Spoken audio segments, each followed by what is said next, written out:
Bonjour les amis. Aujourd'hui, on va commencer avec des exemples qui sont sur votre photocopie numéro 21 ou peut-être c'est photocopie 22. Tu peux toucher pause sur la vidéo et sortir ta page et après ça, reviens lorsque vous êtes prêt. Dans notre premier exemple, exemple 3, ça dit que Amos a été embauché à titre de commis de bureau pour une compagnie d'assurance. He was hired to work for an insurance company. Son salaire annuel sera de 34 756 $. Sa paye par période de paye serait-elle plus élevée s'il était payé bimensuel ou s'il est payé à toutes les 2 semaines? J'aimerais que tu fasses 2 calculs pour me donner évidence de chaque différente façon et fais une décision lequel serait le paye plus élevé. J'espère que tu as pensé que pour un calcul bimensuel, on va fonctionner avec le nombre 24 périodes de paye. Et si c'est à toutes les 2 semaines, on va fonctionner avec le nombre 26 périodes de paye. Et tu vas faire ton salaire annuel divisé par le 24 et salaire annuel encore divisé par le 26. Lorsque tu trouves ta réponse pour chacune, tu peux faire une décision, me dire lequel serait le plus élevé, bimensuel ou à toutes les 2 semaines. Exemple 4, c'est un peu nouveau. Alors, ça dit le taux normal de Laura pour son travail est de 9,86 $ par heure.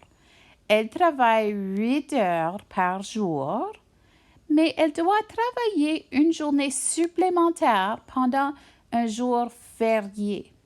Un jour férié, ça veut dire c'est un jour de congé. Par exemple, le jour de Noël serait un jour férié, le jour Action de grâce.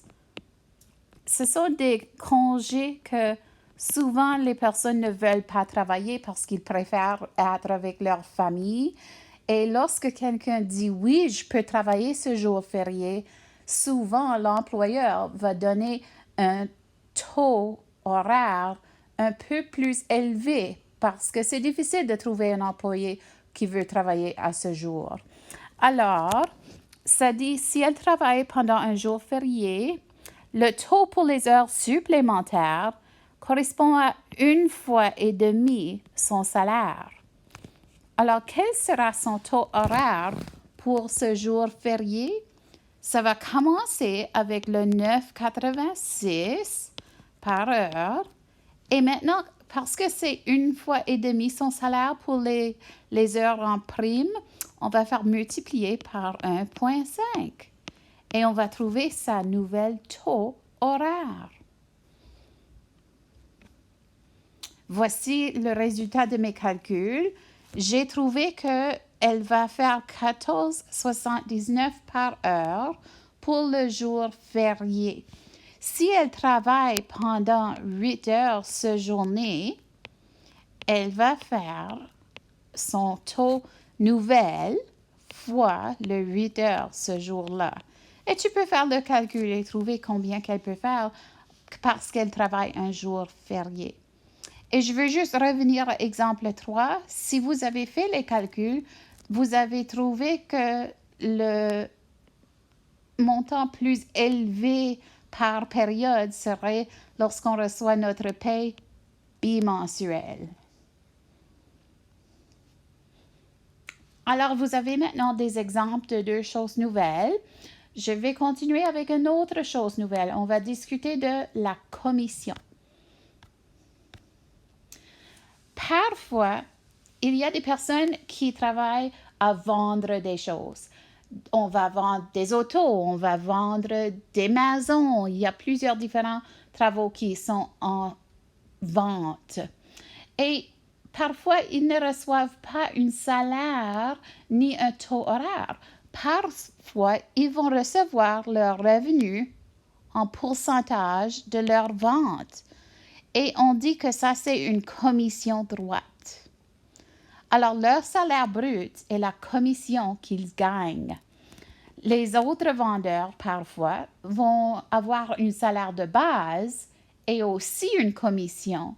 Alors, la commission, c'est un revenu supplémentaire qui s'agit comme une incitation ou une motivation à vendre. Alors, pour calculer la commission, on prend les dollars vendus et on multiplie par le taux de commission.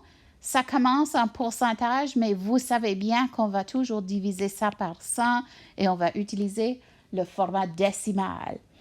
Alors, on va faire des exemples ensemble. Janice est agente immobilier, real estate agent, et elle gagne une commission droite. Elle reçoit un taux de 5% commission. Alors, je peux déjà faire 5 divisé par 100 et je sais que le format décimal, c'est 0,05. En juin, elle a vendu 3 maisons pour un total de 478 000 $. Je veux que vous calculez son salaire brut. Alors, on prend les ventes et on multiplie par notre pourcentage de commission et on trouve qu'elle a reçu 23 900 comme salaire brut. Faisons un autre exemple ensemble. Tu peux travailler chaque question sur votre page et revenir quand vous êtes prêt pour le corriger. Touche pause.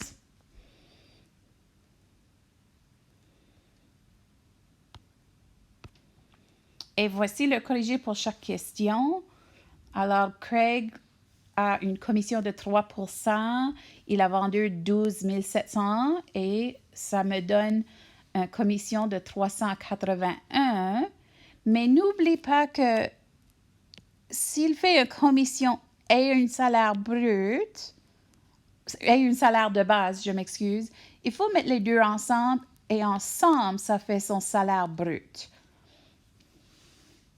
Pour l'exemple avec Sherry, elle reçoit 3,5% en commission et on sait qu'elle a vendu 98 450 $. Et lorsqu'on fait le calcul, on trouve son salaire brut et c'est juste commission droite, sans salaire autre que ça. Pour la situation de Maurice, on fait le calcul de pourcentage fois les ventes.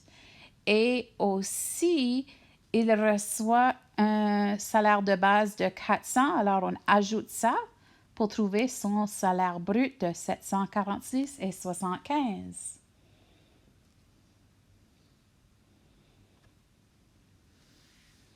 Voici une autre 4 questions de pratique que tu peux faire. Reviens quand vous êtes prêt pour le corriger.